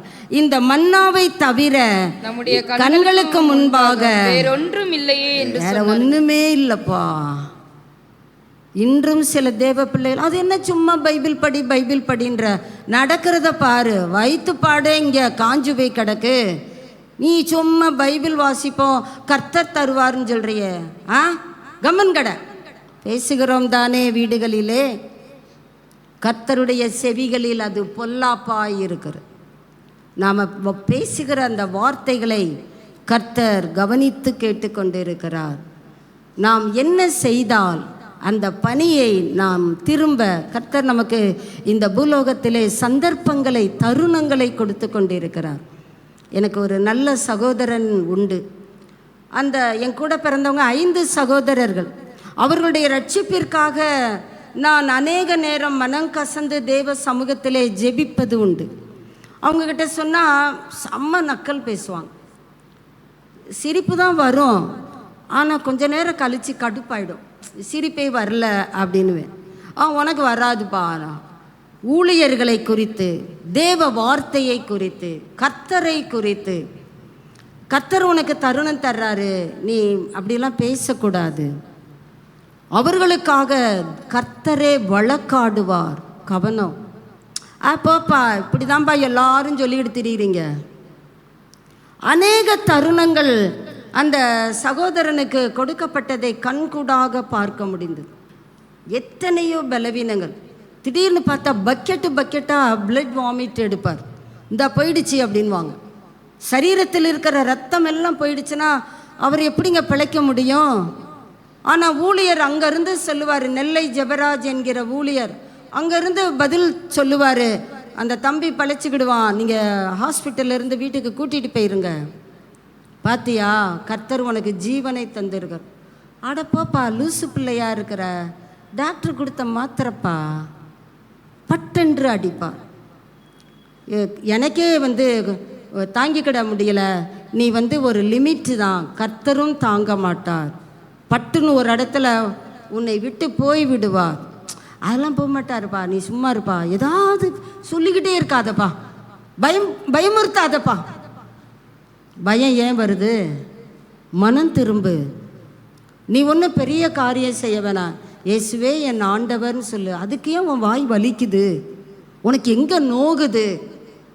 கடின வார்த்தைகள் பேசினாலும் அவர் அதை இதமாக எடுத்துக்கொள்ளுவார். சட்டென்று அவருடைய முடிவு அவருக்கே தெரியல. எங்கள் தாயார் பகிர்ந்து கொள்கிறாங்க, அவன் கண்டிப்பாக நரகத்தில் தான் போயிருப்பான். எந்த ஒரு மனிதரை குறித்தாவது தாயே அப்படி சொல்ல முடியுமா? சற்று யோசித்து பார்ப்போம். அநேக தருணங்களை கர்த்தர் நமக்கு தருகிறவர். கர்த்தர் கொடுக்கிற தருணங்களை நாம் அல்ல தட்டுவோம் என்றால் அதன் பின் விளைவு நாம தான் பொறுப்பாளி, கர்த்தர் அல்ல. கர்த்தர் ஒருபோதும் நம்மை காயப்படுத்துகிறவரோ அடிக்கிறவரோ அழிவுக்கு நம்மை அனுப்புகிறவரோ அல்லவே அல்ல. நாம் சுகமாய் வாழ்ந்திருக்கத்தான் கர்த்தர் தம்முடைய ஜீவனை நமக்காக கிரயமாய் கொடுத்தார். அப்படிப்பட்டவர் எப்படி நம்மளை அழிப்பார்? அதை நம்ம யோசிக்க வேண்டும் தானே. அப்போ நான் என்ன செய்ய வேண்டும்? நமக்கெல்லாம் ஒரு தருணம் கொடுத்துருக்கிறார். நான் அப்படி தான் நினைக்கிறேன். இவங்களுக்கெல்லாம் கர்த்தர் சான்ஸ் தராரு. அந்த சந்தர்ப்பத்தை நாம் நழுவ விடாமல், ஆண்டவரே எனக்கு இரக்கமாக என் வாழ்க்கையிலே ஒரு சான்ஸ் கொடுத்துருக்கிறீங்க, நான் அதை பயன்படுத்தி கொள்ளுகிறேன். என்ன செய்ய வேண்டும் ஆண்டவரே? எனக்கு நீர் பனியை போல வாழணும் ஆண்டவர். எனக்கு நீர் பனியை போன்றவராக காட்சி அளிக்கணும் ஆண்டவர். என் உள்ளத்தில் என் இல்லத்தில் நீர் பனியை போன்றவர் என்பதை நாங்கள் அனுபவிக்க, ரசிக்க, ருசிக்க விரும்புகிறோம். நாங்கள் என்ன செய்ய சித்தமாயிருக்கிறீர்? கர்த்தர் 5 காரியங்களை நம் முன்பாக வைக்கிறார். நாம் அதை கேட்டு மனம் திரும்புவோம், கர்த்தருக்கு நம்மை அர்ப்பணிப்போம். கர்த்தர் நமக்கு பனியை போல இருப்பார். வாசிக்கலாம். நமக்கு எல்லாருக்குமே தெரிந்த வசனம்தான். மத்தேயு 6ஆம் அதிகாரம் 33ஆம் வசனம். நமக்கு தெரிஞ்ச பகுதி தான். முதலாவது தேவனுடைய ராஜ்யத்தையும். என்னங்க? முதலாவது தேவனுடைய ராஜ்யம். என்னென்னமோ சொல்றீங்க. அதுக்கு முன்னால என்னமோ வாசித்தீங்க. முதலாவது. அதுக்கு பேர் என்னங்க? ஃபர்ஸ்ட். முதலாவதுன்னா புரியலைங்க. அப்படின்னா ஆங்கிலத்தில் சொன்னாதான், தமிழில் இருக்கிறத நான் ஆங்கிலத்தில் சொல்லுகிறேன். அப்படியா? எப்படிங்க? அந்த முதலாவதுன்னா என்னங்க? நமக்குன்னு இருக்கிற எந்த வேலையாகட்டும், ஒருவேளை பலவீனம் கூட வரலாம், அதன் நடுவிலும் நான் கர்த்தரை எங்கே வைக்கிறேன்? எனக்கு முன்பாக வைக்கிறேன். முடியவே இல்லை ஆண்டவரே அப்படியே சொல்லிக்கிட்டே நமக்கு வருகிற சந்தர்ப்பத்தை தட்டிவிடப்படாது, அசட்டை பண்ணக்கூடாது, போக்கு சொல்ல தொடங்கக்கூடாது. எனக்கு முடியலை, கர்த்தருக்கு தெரியும். கர்த்தருக்கு தெரிந்ததுனால தான் கர்த்தரே இயேசுவே இங்கே சொல்லுகிறார், முதலாவது எதை தேட வேண்டும்? தேவனுடைய ராஜ்யத்தையும் அவருடைய நீதியையும் தேடுனா தொலைச்சிட்டோம் தானே அர்த்தம். தொலைச்சாதானே தேடணும். ஒரு பொருள் கையில் வச்சுருக்கோம், காணோம்னா என்னது? தொலைஞ்சிருச்சு. அப்போ கர்த்தர் அதை என்ன சொல்லுகிறார்? நீங்களே உங்கள் பிள்ளை கையில் ஒரு காசையோ ஏதோ ஒன்று கொடுத்து வாங்கி வர சொல்லுகிறீர்கள். பிள்ளை அதை காணாமல் தொலைச்சிருது, அங்கேயே நின்று ஒப்பாரி வைக்குது. இன்னொருத்தர் உங்களுக்கு தகவல் சொல்கிறாங்க, உங்கள் பிள்ளை அங்கே இருந்துக்கிட்டு அழுதுகிட்டு இருக்கு, ஏன்? தொலைச்சிருச்சு. அப்போ நீங்கள் என்ன பண்ணுவீங்க? போய் முதுகில் 4 வப்பு வைப்பீங்க. இந்த காசு சம்பாதிக்கிறதுக்கு நான் என்ன கஷ்டப்படுறேன். ஆனால் கர்த்தர் நம்மை அடிக்கிறவர் அல்ல. முதலாவது நீ தொலைச்சிட்ட பற்றியா, அதை தேடுன்றார். நீங்கள் சமாதானத்தை தொலைத்தவர்களாய் இங்கே உட்கார்ந்திருக்கிறீர்கள், சந்தோஷத்தை தொலைத்தவர்களாய் இங்கே உட்கார்ந்திருக்கிறீர்கள். நான் சொல்கிறது ஆமாதானே? நீங்கள் உள்ளத்துக்குள்ளே ஆமான்னு சொல்லி தான் ஆகணும். வெளியே உங்கள் தலை ஆடலைனாலும் கர்த்தர் உங்கள் உள்ளங்களை பார்க்கிறார். இழந்து தானே நிற்கிறோம். மேல் பூச்சுக்கா ஒரு பக்காவான ட்ரெஸ், பக்காவான தோற்றம், பரிசெயரை போன்ற, வேத பாரகரை போன்ற, உள்ள பேட் ஸ்மெல்லு, அப்புறம் எங்கிட்ட அங்கே சந்தோஷம் இருக்க போகுது? நீ இழந்துட்ட, தொலைச்சிட்ட பற்றியா, அதை தேடுன்றார். நீ அதை தேடுறதுன்னா எப்படிங்க? அப்படி பறக்க பார்த்துக்கிட்டே தேட முடியுமா? நீங்கள் தான் சொல்லணும். எப்படி அதை, ஒரு பொருளை இழந்தா வீடு புறம் தேடுவோம் தானே. பெருக்காத பகுதிகள் எல்லாம் அங்கே பெருக்கப்படும், சுத்தமாகிவிடும். இதை கண்டுபிடிக்கிறேன்னு சொல்லி வீடே சுத்தமாகிடுச்சு சொல்கிறோம் தானே. முதலாவது நீங்கள் தொலைத்திருக்கிற தேவனுடைய ராஜ்யத்தை, அவருடைய நீதியை, அதை தான் மத்தேயு 23 இயேசு கதறுகிறார். நீதியை விட்டுட்டீங்க, விசுவாசத்தை விட்டுட்டீங்க, அதை தேடுங்க. அதை தேடுவாயானால் நான் உனக்கு பனியை போல் இருப்பேன். எப்படி தேட வேண்டும்? ஃபர்ஸ்ட்லி, முதலாவது தேட வேண்டும். நம்ம நல்லா தூங்கி எந்திரிச்சிட்டு ஏர்லி மார்னிங் 11 o'clock எழும்பி அப்படியே வெளியில் எப்படி வெயில் அடிக்குதுன்னு வேடிக்கை பார்த்து இல்லாத கதையெல்லாம் ரோட்டில் போகிறவங்க வர்றவங்ககிட்ட அடிச்சுட்டு பாப்பா ஜபமாவது பண்ணுவோம். எங்கே வருகிறது விலை உயர்ந்த பொக்கிஷம்? கடைசியிலே வந்து விடுகிறது. முதலாவது தேவனுடைய ராஜ்யத்தை நீங்கள் தேடும் பொழுது கர்த்தர் சொல்லுகிறார், நான் உனக்கு பனியை போல் இருப்பேன். அடுத்ததாக நான் கடந்து செல்லுகிறேன். மத்தேயு 22 அதிகாரம் 37 முதல் 40 வரை வாசிக்கலாம். இயேசு அவனை நோக்கி, உன் தேவனாகிய கர்த்தரிடத்தில் உன் முழு இருதயத்தோடும் உன் முழு ஆத்மாவோடும் உன் முழு மனதோடும் அன்பு கூர்வாயாக. இது முதலாம் பிரதான கற்பனை. இதற்கு ஒப்பாயிருக்கிற இரண்டாம் கற்பனை என்னவென்றால், உன்னிடத்தில் நீ அன்பு கூறுவது போல பிறனிடத்திலும் அன்பு கூர்வாயாக என்பதே. இயேசு அவனை நோக்கி, உன் தேவனாகிய கர்த்தரிடத்திலே உன் முழு இருதயத்தை, ஒவ்வொரு இடத்துல நீங்க பாருங்க, உன் உன் ஒரு நேரம் சொன்னா பத்தாதா? ஏன் ஒவ்வொரு இடத்துக்கும் அவர் உன் என்ற பதத்தை இணைக்கிறார்? உன் முழு இருதயத்தோடும் உன் முழு ஆத்துமாவோடும் உன் முழு மனதோடும் love him with whole heartedly. Second step, seek him firstly. Secondly, love him with wholeheartedly. நம்ம சொல்ல முடியுமா, நான் என் இயேசுவை நான் முழுசாக நேசிக்கிறேன்னு சொல்கிறவங்க தன் இருதயத்திலே கரைப்படாதபடிக்கு தீர்மானம் எடுப்பார்கள். தீர்மானம் எடுக்கிறவர்கள் செயலாற்றுகிறவர்களாயும் இருப்பார்கள். தெரிந்துவிடும். நான் என் இயேசுவை முதலாவது நேசிக்கிறேன், அவர்தாங்க எனக்கு பிரதானம் சொல்லுகிறவர்களுடைய வாழ்க்கையிலே சுபாவங்கள் மாற்றப்படும். தானியேல் நல்லா இறைச்சி சாப்பிட்றவர் தான், ஆனால் அந்நிய நாட்டுக்கு வந்துட்டேன், இந்த ராஜ போஜனம் எனக்கு செட் ஆகாது, எது தீட்டு எது தீட்டு அல்ல என்பதை கர்த்தரை முழுமையாய் நேசிக்கிற பிள்ளைகளால் நன்கு அறிந்து கொள்ள முடியும். தீட்டான காரியங்களுக்கு நாம் நம்மை விலக்கி கொள்ள முடியும். இன்னைக்கு நம்ம அறியாமலே தீட்டானவைகளுக்கு உட்பட்டு கொண்டு தான் வாழ்ந்து கொண்டு இருக்கிறோம். அதில் என்ன தப்பு கேட்கிறோம். அப்படியெல்லாம் வாழ முடியாது சொல்லிக் கொள்ளுகிறோம். அப்படி வாழ்ந்தா என்னவாம்? அசட்டை பண்ணுகிறோம். அதெல்லாம் புறம் தள்ளிவிட்டு, இயேசுவே முழுமையாய் உம்மை நேசிக்கிறேன். வித்தியாசம் தெரிஞ்சிருங்க. ஏன்னா வஸ்திரம் மாற்றப்பட்டு விட்டது, கேரக்டர் மாறிவிடும், பழைய சாயல் பார்க்க முடியாது. நான் நேசிக்கிறேன் நேசிக்கிறேன்னு சொல்லிக்கிட்டே சுபாவம் மாற்றப்படவில்லை என்றால் அங்கே ஏதோ ஒரு கோளாறு தான். அவங்க சொல்லுகிறதுலே ஒரு கோளாறு.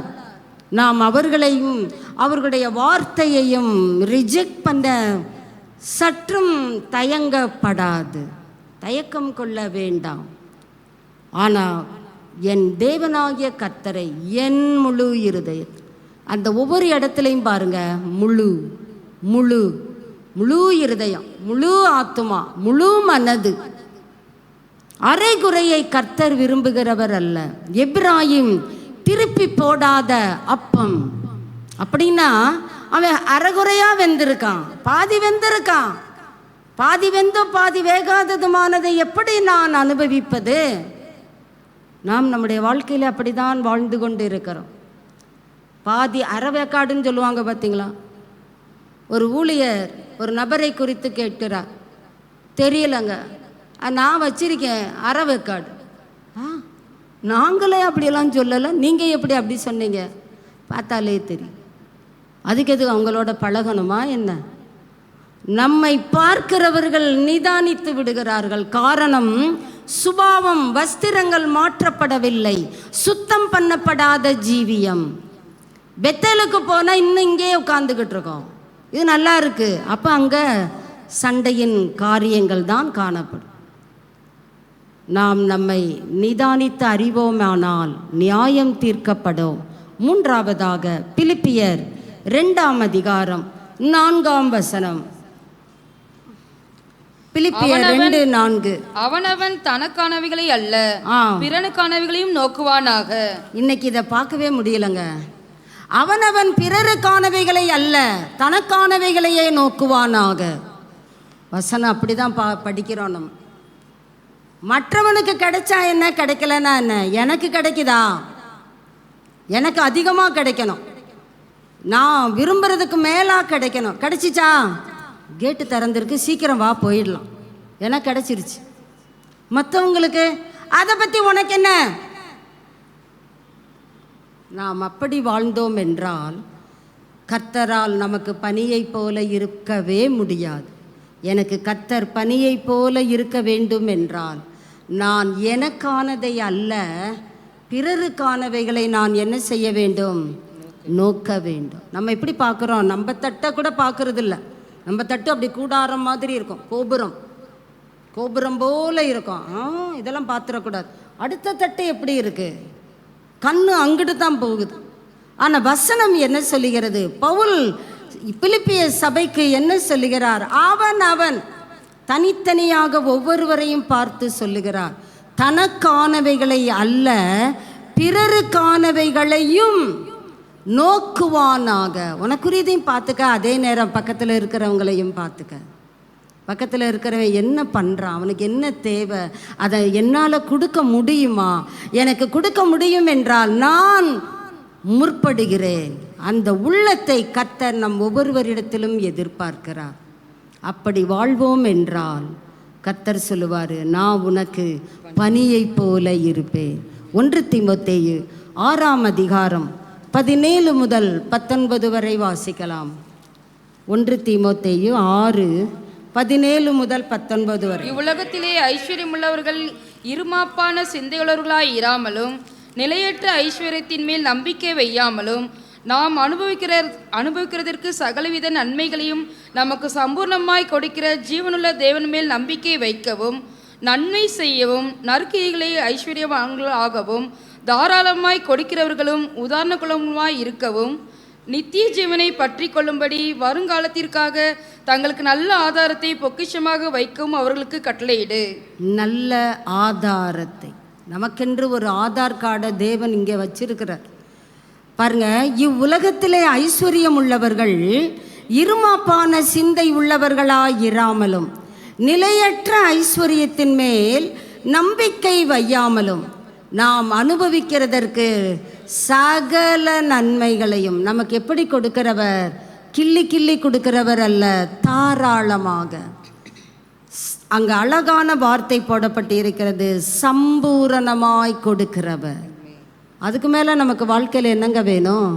கர்த்தர் சொல்கிறாரு, நீ அனுபவிக்கணும்மா, எனக்கு தெரியும், அதை நான் உனக்கு எப்படி கொடுப்பேன், இந்தா கொஞ்சம் தாரேன், இதை வச்சே வண்டி ஓட்டு, அப்படி சொல்லுகிறவர் அல்ல, சம்பூரணமாய் கொடுக்கிறவர். அவர் மேல் என்னுடைய நம்பிக்கையை நான் என்ன செய்ய வேண்டும்? வைக்க வேண்டும். அந்த நம்பிக்கை தான் எனக்கு ஆத்தும நங்கூரமாய் இருக்கிறது. அந்த நங்கூரத்தில் என் கப்பல் ஸ்திரப்படும் என்றால் யாருமே என்னுடைய அந்த கப்பல் பயணத்தை சேதப்படுத்த முடியாது.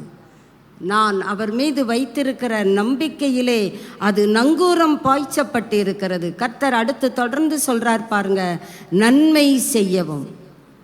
நம்ம என்ன பண்ணுவோம்? அதுக்கு உள்டான காரியங்களை செய்வோம்.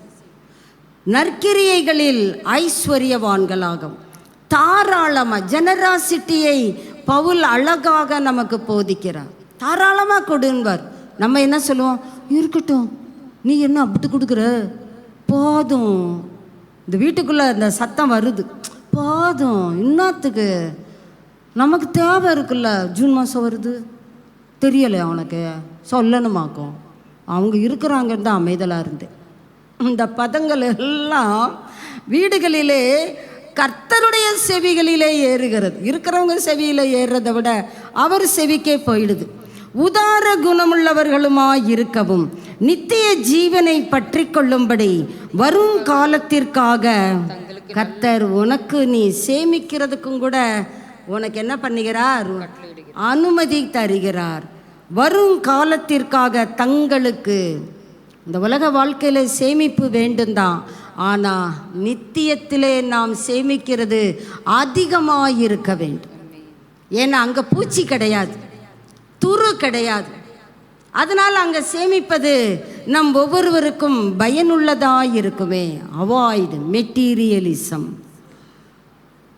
நாம் அந்த 4th ஸ்டெப், இந்த உலகமே பார்த்திங்கன்னா மெட்டீரியலிசம்ன்றதை கண்கூடாக பார்க்க முடிகிறது. அதில் இன்றைக்கி இருக்கிற வியாபாரிகள்கிட்ட நீங்கள் ஒரு அப்படி சுற்றிட்டு வந்தீங்கன்னா, இப்போ நீங்கள் போங்க மாயாபுரி சந்தையில், ஏகப்பட்ட வியாபாரிகள் உங்களை கால் பண்ணி கூப்பிடுவாங்க. வரும்போது உங்கள் மண்டை காஞ்சி போயிடும். இப்படி இருக்கிறாங்களே மெட்டீரியலிஸ்டிக்கு மெர்ச்சன்ட்ஸ். பணம் பணம் பணம், அதுக்காக இருக்கிறதையெல்லாம் அது அழுகின நிலையில் இருந்தாலும் அப்படி டெக்னிக்கலாக காமிச்சு அதை தள்ளுவாங்க. அவங்களுக்கு நீ நல்லா இருக்கணும்னு முக்கியம் இல்லை, உன் பணம் தான் அவங்களுக்கு வேணும். ஆனால் கர்த்தர் சொல்கிறாரு, அந்த மெட்டீரியலிசம் ஓ வாழ்க்கையில் வேண்டாம், நீ தவிர்த்து விடு என்கிறார். நீ அனுபவிக்கிறதற்கு சகல நன்மைகளையும் உனக்கு சம்பூரணமாய் கொடுக்கிறவர். உனக்குன்னு ஒரு ஆதாரத்தை நான் கொடுப்பேன். நீ ஏன் அந்நிய காரியங்களிலே மனதை வைக்கிறாய்? என் மேலே உன் மனசை வை. நான் உனக்கு தாராளமாக தருவேன், சம்பூரணமாய் தருவேன். என் மீது உன்னுடைய கண்கள் பதிந்திருக்கட்டுமே. 5வதாக நாம் என்ன செய்ய வேண்டும்? நீதிமொழிகள் 3ஆம் அதிகாரம் 9-10 வாசிக்கலாம். நீதிமொழிகள் 3:9-10. உன் பொருளாலும் உன் எல்லா விளைவின் முதற்பணலாலும் கர்த்தரை கனம் பண்ணு.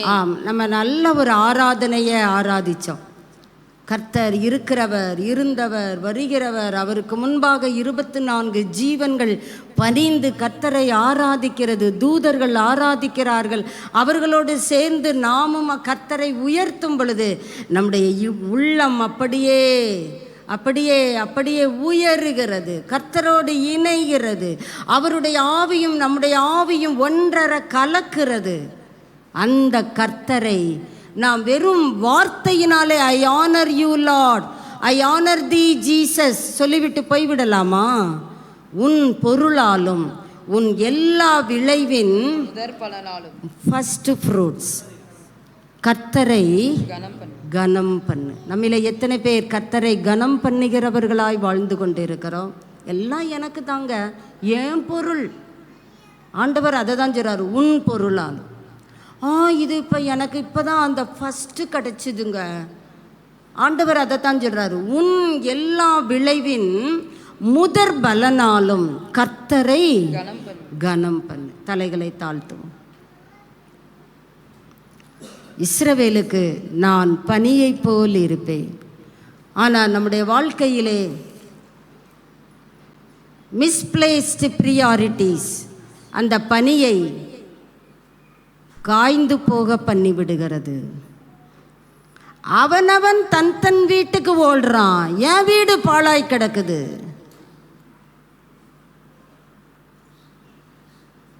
தேங்க்யூ லா. கர்த்தருடைய ஆவியானவர் நம்மோடு இடைப்பட்டிருக்கிறார் தானே. ஹல்லேலூயா, ஹல்லேலூயா. இந்த பனி நம்மேல் பெய்யுமானால் நம்முடைய வாழ்க்கையிலே காணப்படுகிற ஹீட், ஸ்ட்ரெஸ், வறட்சியினாலே ஏற்படுகிற ஸ்ட்ரெஸ், அழுத்தங்கள் குறைந்துவிடும். அந்த பனி குளுமையாக்கிவிடும். ஹல்லேலூயா. பனி வானத்திலிருந்து நேரடியாய் கிடைக்கிற ஹைட்ரேஷன். இன்னைக்கு நம்ம எல்லாம் டீஹைட்ரேஷனில் தான் இருக்கிறோம். வறண்டு போய் கிடக்குது. எவ்வளோ தண்ணி குடித்தாலும் தாகம் தீரல இல்லை சொல்லிக்கொள்ளுகிறோம் தானே. ஆனால் கர்த்தர் சொல்றாரு, நான் உனக்கு பனியை போல் இருப்பேன், நான் உனக்கு ஹைட்ரேஷனை கொடுப்பேன். Dew plays an important role in seed germination. நம்முடைய வாழ்க்கையிலே விளைச்சலுக்கு பனி நல்ல ஒரு இடத்திலே வேலை செய்கிறது. ஆண்டவரே, உம்மை நான் இழந்துவிட விரும்பவில்லை. ஆண்டவரே, உம்மை நான் இழந்து விடுவதை நான் ஏற்றுக்கொள்ள போறதில்லப்பா. ஆண்டவர் சொல்றாரு, என்னை முதலாவது தேடு.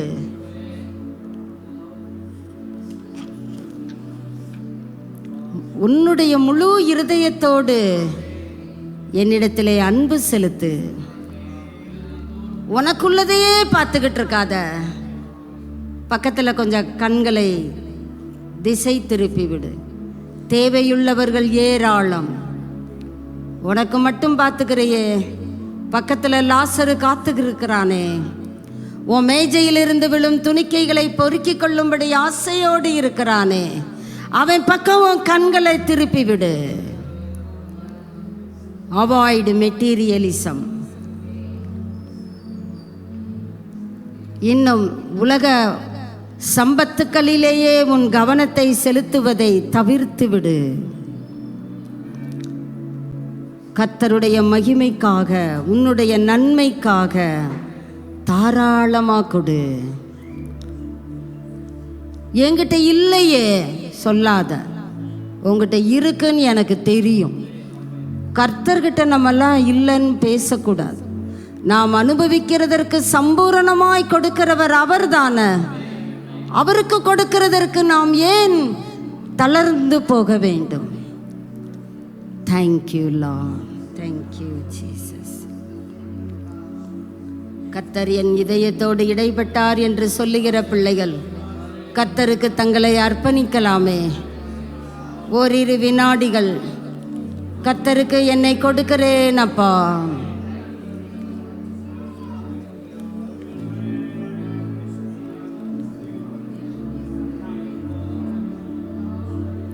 Thank you, Lord.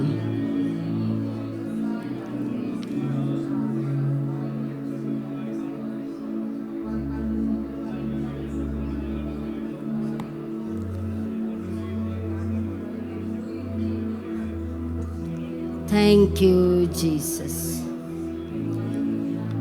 Thank you, Lord. இஸ்ரவேலுக்கு பனியைப் போல் இருப்பேன் என்று சொல்லி இருக்கிறவரே, உம்மை நோக்கி பார்க்கிறோம். உம்மிடத்திற்கு எங்கள் கண்களை பதிய வைக்கிறோம். ஜீசஸ்.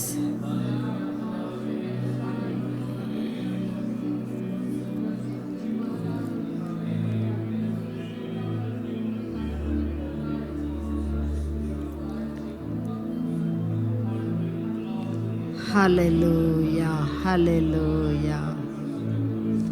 தந்தேன் என்னை இயேசுவே இந்த நேரமே,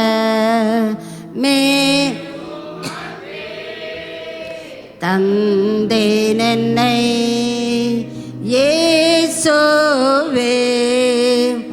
இந்த நேரமே,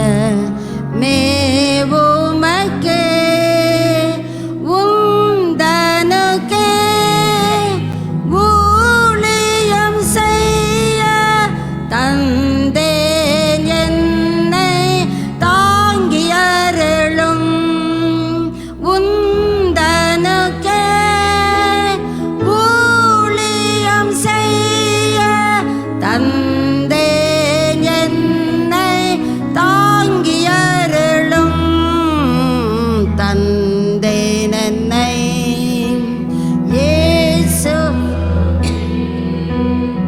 இந்த நேரமே, உமக்கே தந்தேன் என்னை இயேசுவே இந்த நேரமே, உமக்கே. எங்கள் நல்ல தகப்பனே, எங்களுக்கு பனியைப் போல் இருப்பேன் என்று சொல்லி இருக்கிறவரே, உம்மிடத்திற்கு எங்கள் கண்களை ஏறெடுக்கிறோம். வேலைக்காரனின் கண்கள் எஜமானை நோக்கி இருக்குமா போல, வேலைக்காரியின் கண்கள் எஜமாட்டியின் கையை நோக்கி இருக்குமா போல, இந்த காலை வேளையிலே நீர் எங்களுக்கு பனியைப் போல் இருக்கும்படியாக எங்களுடைய கண்கள் உம்மையே நோக்கி கொண்டு இருக்கிறது அப்பா. உம்மை நோக்கி பார்க்கிற பிள்ளைகளுக்கு வெட்கம் இல்லையே, உம்மை நோக்கி பார்க்கிற பிள்ளைகளுக்கு தாழ்ச்சி இல்லையே, உம்மை நோக்கி பார்க்கிற பிள்ளைகளுக்கு சிறுமை இல்லையே. நாங்கள் விசுவாசிக்கிறோம் ஐயா, நாங்கள் விசுவாசிக்கிறோம். எங்களுடைய அற்பமான சுபாவங்கள் எல்லாம் மாறட்டும் ஆண்டவரே. ஆவியானவர் மாற்றி போடுவீராக.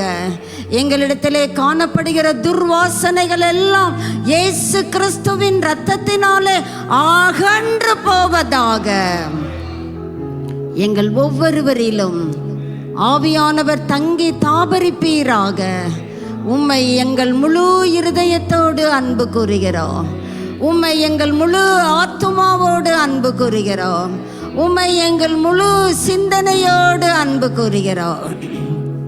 நன்றி அப்பா, நன்றியோடு துதிக்கிறோம். வந்திருக்கிற ஒவ்வொருவரையும், சிறியோரிலிருந்து பெரியோர் வரைக்கும் யாவரையும் கர்த்தருடைய ஆசீர்வதிக்கிற கரங்களினால் சம்பூரணமாய் ஆசீர்வதிப்பீராக.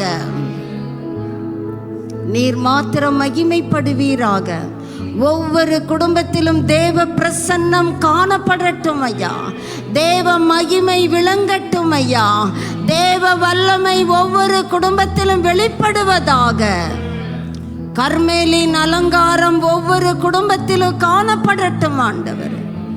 நீர் மாத்திரம் மகிமைப்படுவீராக. எல்லா அந்தகார வல்லமைகளும் கர்த்தருடைய நாமத்தினாலே சிறைப்பட்டு போவதாக. உம்முடைய நாமத்திலே வாழ்வை வளமையை நாங்கள் சுதந்தரிக்கிறோம் ஐயா. வானத்து பனியை சுதந்தரிக்கிறோம் ஐயா. துதி கன மகிமை எல்லாம் உமக்கு மாத்திரம் உண்டாகட்டும். இயேசு கிறிஸ்துவின் நல்ல நாமத்திலே ஜெபிக்கிறோம் பிதாவே, ஆமென். என் ஆத்துமாவே பரிசுத்த நாமத்தை ஸ்தோத்திரி. என் ஆத்துமாவே கர்த்தரை ஸ்தோத்திரி. கர்த்தர் செய்த சகல உபகாரங்களையும் மறவாதே. ஆமென், ஆமென். நம்முடைய கர்த்தராகிய இயேசு கிறிஸ்துவினுடைய கிருபையும் பிதாவாகிய தேவனுடைய அன்பும் பரிசுத்த ஆவியானவருடைய அந்யோன்ய வல்லமையும் ஐக்கியமும் வாழ்வும் வளமையும் இன்றும் என்றுமான சதா காலங்களிலும் ஒவ்வொருவரோடும் இயேசு கிறிஸ்துவின் வருகை பரியந்தம் தங்கியிருப்பதாக. ஆமென், ஆமென். God bless you.